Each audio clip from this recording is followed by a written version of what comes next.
Hello everyone, welcome back to Europa Universalis 4 AI only extended timeline mod. We're in 2078 and lots been happening. Of course, the Soviet Union has once again reared its ugly head. We still have the Egyptian-Sudanese war going on and other things.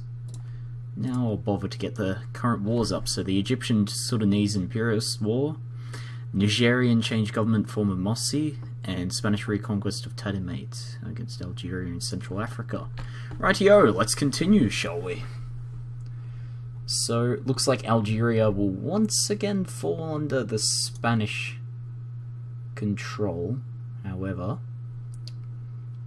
time will tell. And of course the Sahara Desert is quite a bit more rich now, due to the Algerians being pushed out of the north.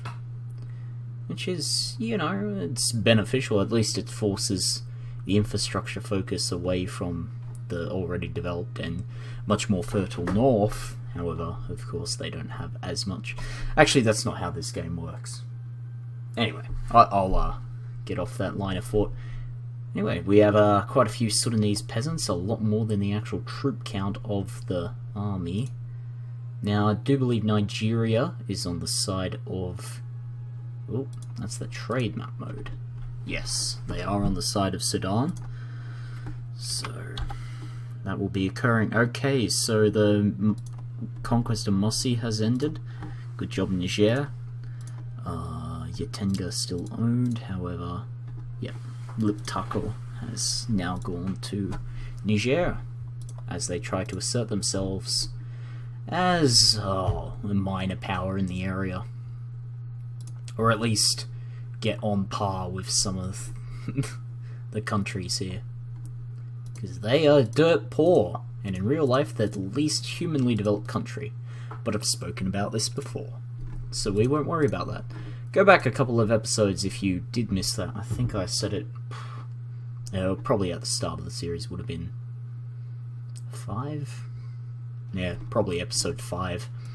And we're in the final stretch now anyway, so it will be interesting. Now, the Spanish fully occupying Algeria, but Central Africa is not engaged. They're still quite rich indeed. They're doing well, all things considered. They're doing very well. And of course, you still have the Central Africans did happen to engage and got absolutely wiped. Probably trying to go attack the Spanish or something along the lines of that.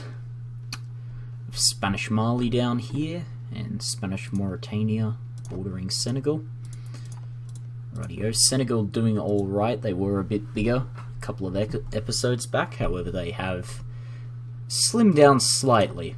But they're doing very well considering they own most of modern day Mauritania, Guinea-Bissau, bit of Guinea, the Gambia, and Senegal proper. So they're doing alright. Sierra Leone, yes. Finally has Sierra Leone. Again, oh, Ivory Coast has now been developed far enough for that. Okay, the Egyptian-Sudanese war is finally over. Okay, that ended in Sudan being a vassal. They have not too much liberty desire either. Oh, that's interesting. So Egypt almost going to end up bordering Nigeria here. But we do have some major players now in Africa. We have Zambia bordering South Africa, which is a lot stronger than Zambia. We have Somalia, which has expanded quite a bit into Ethiopia, taking Shiwa, and they took Kenya in a shock war. That was Blitzkrieg right there. We also have Egypt, of course, with a bit of Phoenicia and Syria, and they also have expanded down into Sudan. Anyway, so we are going to check the religious map mode right now. Rightio, so I'm going to have a look at the prevalence of atheism atheistic strains, let's just say, because there's agnostic, there's atheists, so just irreligious people, essentially. So not very much in America at all. As we can see, there's a little reform pocket, but most of the country is Protestant to some degree or another. Latter-day Saints being Mormons. You have the Baptists. You have just a bunch of people.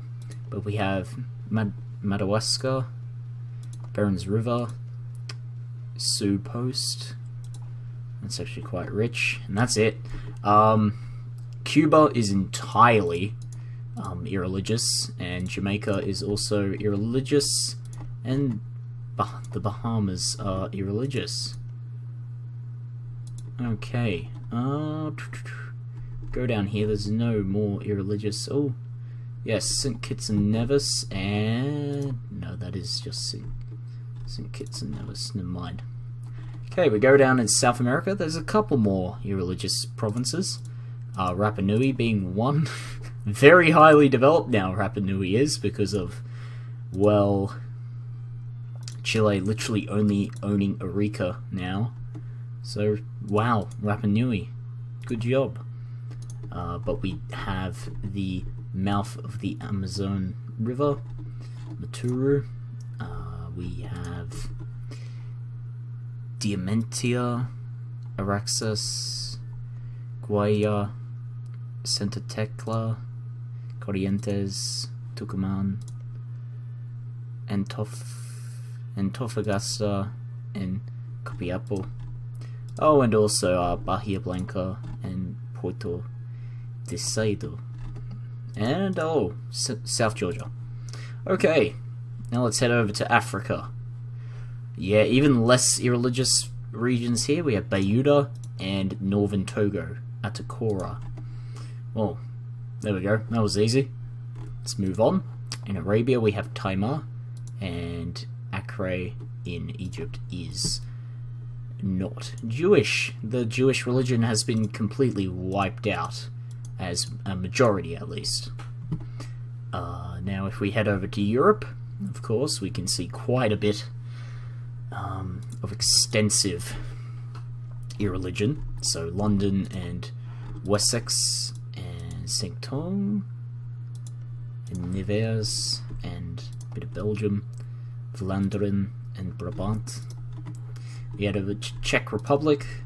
I think Czech Republic is, I know for a fact Czech Republic is the most irreligious state in Europe, but I do believe they're not the most majority irreligious, but probably the most. I think there's the highest concentration of a lack of belief in God, or a God. So there's a lot of atheists, not agnostics. Anyway, so that's Praha, Umava, that's not Sumaiva? No, that's not how you pronounce it. Hradeko and Moravia, and Wien is, of course, Zemplin, and that's about it. Well, of course, we have some Sunni pockets, the Bosniaks, and we have Albania being another Sunni stronghold. Go over, oh, and of course we have, well, Pombrelia, Kurland, and all of Estonia apart from Saaremaa. Oh dear. We have Yake in Kazakhstan, and over here we have China, which is very irreligious. And Papua New Guinea is also surprisingly irreligious, of course, not in the rich region. Oh no, Daru, for some reason, is very, very concentrated in its irreligion, and Perth is irreligious. Not sure why they have that as woods, but oh well. Anyway, let's go back. So we only have the Spanish reconquest of Tetemate. I'm going to have a look at development over in Australia, because it's literally half that of the new Soviet Union. And as you can see here, the development is quite significant. We have Ayers Rock, which is Uluru, if it's better known by that. It's going to change colour because the Australians are developing, like we should be doing in real life. However, our infrastructure only seems to be concentrated in Sydney and most of the capitals, instead of actually spreading it out and making sure we have good connections between the capitals. We'll just concentrate on building new estates in the capitals and clogging traffic and whatever else. Anyway, I have my own opinions on that, and I'm sure other people do too, as it is with everything. Even, you know, cannibalism. Some people are into that, others are not. Also, I don't know whether Kimberley is desert. It's not quite desert, unfortunately. Well, I wouldn't say unfortunately. Unfortunately for the mod developers, it's the same with Broome. A bit of Broome is desert, about cutting it off there because the Dampier Peninsula is not desert. And if you knew what I was talking about there, congratulations, you're probably an Aussie. Okay, so we're seeing a lot of green, a lot of development, of course. However, you can kind of see where the first world regions are here. I mean, in this timeline, India would probably be quite first world, and most of China proper, I'm just going to say, leave it at that. There are literally no current wars, so let's see what happened here. Tedamate. So, Tadmeka. That's Tedamate, I'm assuming? They lost. So the Spanish lost that one, however Spanish Maghreb is looking quite a bit more healthy. Quite a bit more healthy indeed. But there's no wars at the moment, so I have to find something to talk about. Well, let's continue on with the development, shall we? So as we can see, the concentration of development over in Europe, very nice, very nice. It's looking very good. Of course, we still have some areas that are behind, but like in real life, that is always going to be a problem. But it's quite balanced in Europe currently. Czech Republic probably looking the best. I think they're the only one that has full green. And we have... Where else? Where else? Africa, of course, is developing, but it's kind of stuck in probably...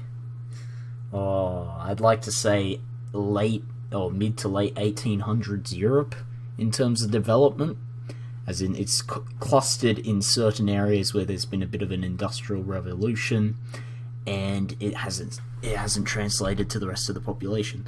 There are still no wars.